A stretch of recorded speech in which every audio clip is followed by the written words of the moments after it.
Last weekend was quite fascinating. We saw Chris Paul finally hit the 10,000 career assists mark, joining the likes of Jason Kidd, Mark Jackson, and Magic Johnson. Unfortunately, the Houston Rockets lost their 20th straight game in the season. It was also a crazy night for the Los Angeles Lakers as their frontman, LeBron James, suffered an injury during the game.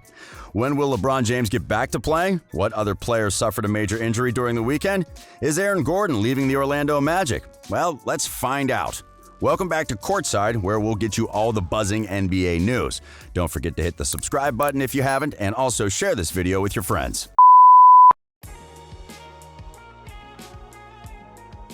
Shawn Bradley is one of the tallest players in the history of the NBA. Standing at 7 foot 6 inches tall, the Stormin' Mormon, the player was on the NBA All-Rookie Second Team in 1994 and NBA Blocks Leader in 1997. He was drafted in 1993 by the Philadelphia 76ers and was the number 2 overall draft pick that year. He scored over 6,752 points, recorded 5,268 rebounds, and 2,119 blocks. The player retired in 2005 to focus on other things.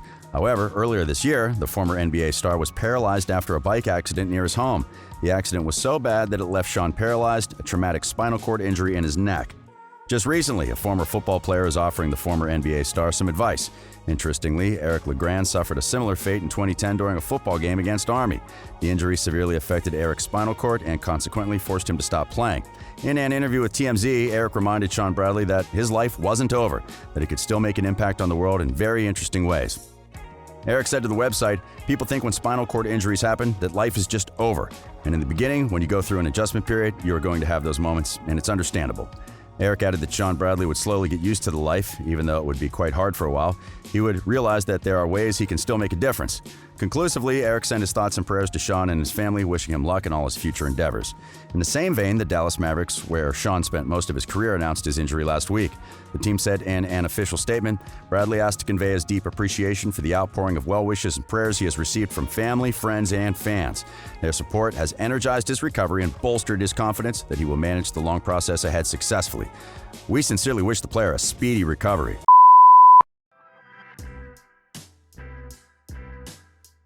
The NBA Power Rankings is bound to be hit by a number of surprises in the next few days. LeBron James has suffered a high ankle sprain, and Anthony Davis is still having his right leg issues, and the Utah Jazz are showing signs of slowing down. All of these are factors that will surely affect the power rankings of NBA teams. The Atlanta Hawks have also been quite impressive, recording their 8th straight win, which includes their recent victory against LeBron's Los Angeles Lakers. Let's take a quick look at the top 5 NBA teams, according to several experts. Before now, several rankings put the Utah Jazz as the number 1 team in the NBA. However, the Jazz's performance has dropped significantly in the last few games. They lost their game against the Wizards, but won the last game against the Raptors. Despite this recent victory, it's obvious that the defense of the team has slipped. Their dominance as a team has also reduced significantly, but it might be too early to panic. In came as a major shock when the Suns lost to the Wolves. During the game, their defense struggled, and the team gave up 42 points to Anthony Edwards and losing another 41 to Karl Anthony Towns. Despite this loss, the Suns won their next 2 games against the Wolves and the LA Lakers. Unfortunately, this is not enough to keep the Phoenix Suns in the top 3 spot this week. The lack of free throw attempts is a major concern, but with Chris Paul on the team, we believe that the Suns will be back to their best in a short while. With Joel Embiid out due to injuries, Tobias Harris has stepped in to fill his shoes. The player is averaging 24.5 points and 7.5 rebounds while maintaining 50% shooting from 3. His performance has helped the 76ers keep dominating the East. But things might be slowly getting out of hand for the Sixers. Just recently, Seth Curry suffered an ankle sprain in the game against the Bucks. Without Curry on the team, the Philadelphia 76ers are without their secondary ball handler, and of course, a huge threat. The Milwaukee Bucks are riding on a 6-game winning streak, with Giannis Antetokounmpo on a phenomenal ride. The player now averages 31.4 points, 12.3 rebounds, and 7.6 assists. But this was not the biggest news for the Bucks. The team has added PJ Tucker to their ranks, and this will definitely give them more defensive versatility. Tucker played against the Spurs for just 13 minutes, as they would want to slowly ease him into the team. Tucker before now hasn't been too extraordinary. We can only hope that the change in the team will bring him back to life. The Nets have won 15 of their last 17 games, despite the absence of Kyrie Irving and Kevin Durant. Players like James Harden and Nicholas Claxton have made the Nets invincible, giving them a defensive rating of 99.0. Blake Griffin also made his debut against the Wizards on Sunday, and he did the craziest thing, which you would find out towards the end of this video. The next few match days will no doubt be better for the Brooklyn Nets. On Sunday, the New Orleans Pelicans recorded a win over the Denver Nuggets, and Zion Williamson scored 30 points out of the 113 points his team scored. This marks the 20th game in which Zion has scored at least 20 points on at least 50% shooting.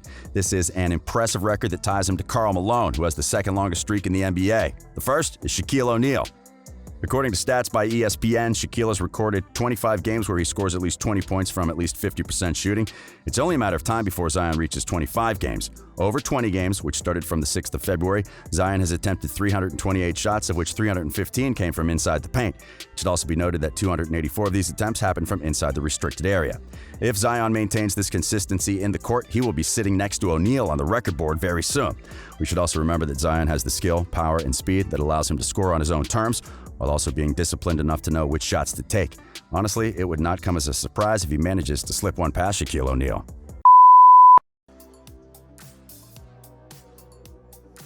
Finally, Blake Griffin made his Brooklyn Nets debut on Sunday night, and he shocked the entire NBA community when he did something he hadn't done since 2019.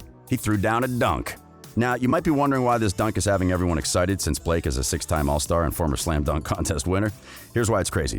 Blake Griffin has not thrown a dunk since 2019. The COVID-19 cut short the last season, and his former team, the Detroit Pistons, didn't make it to the NBA bubble, reducing his playtime. However, on Sunday, despite playing just 15 minutes against the Washington Wizards, he finally got his dunk. The player ended the match with 2 points and 2 rebounds, a feat most players don't achieve on their first game with a different team. As regards to playing just 15 minutes, Blake Griffin sort of saw it coming. He said via ESPN, "Nobody sits out for a month and then comes back and plays right away, so I just want to be smart and listen to the people that know what they're talking about and make sure I give myself the best opportunity to come in and contribute and be healthy for the playoffs and beyond." The Nets are one of the best performing teams this season, and they're about to get even better. Aaron Gordon has spent his entire NBA career with the Orlando Magic, and in a shocking reveal, the player has formally requested for a trade. Sources have mentioned that Gordon has asked for this trade since February through his agent, but the team has been unable to find a suitable option for him. This is not because he isn't in demand. In fact, the Boston Celtics, Denver Nuggets, Portland Trail Blazers, Minnesota Timberwolves are all vying for his signature. But none of these teams have been able to reach Orlando Magic's asking price. However, this might change very soon because the NBA trade deadline is almost here, and time is running out for Gordon. Gordon would be a great pickup for whoever's fortunate enough to land him. He scored a record-high 38 points against the Brooklyn Nets on Saturday, and currently averages 15 points per game with 7 rebounds and 4 assists. The player is also shooting a crazy 40% from 3. For a player yet to turn 26, a promising career still waits ahead of him, and any team which scoops him up will be lucky. Perhaps the biggest news of the weekend, LeBron James suffered a right ankle sprain on Saturday against the Atlanta Hawks. His team went on to lose the game to the Hawks. Unfortunately, it was announced 2 hours later that James is out indefinitely. In a later announcement on Monday morning, the team announced that James will be out for a few weeks. This injury comes at the wrong time as big man Anthony Davis is also out due to an injury. Davis is already 14 games and won't be returning until April 14th. In the early hours of Sunday morning, LeBron James typed on Twitter, "Nothing angers and saddens me more than not being available to and for my teammates. I'm hurt inside and out right now. The road back from recovery begins now. Back soon like I never left." We hope he heals pretty fast as we can't wait to see him back on the court. LaMelo Ball also got an injury in the Hornets game against the LA Clippers. In the second quarter of the game, he was fouled by another player but decided to break his fall with his hand. This quick decision cost him his wrist. Even though he tried to play with his taped wrist at halftime, he had to leave the game in the fourth quarter because he couldn't play with it. The Hornets released a statement saying, "Ball, who will be further evaluated, will be listed as out indefinitely and additional updates will be provided when available." The update finally came, and it's nothing but bad news. LaMelo Ball is expected to miss the remainder of the season.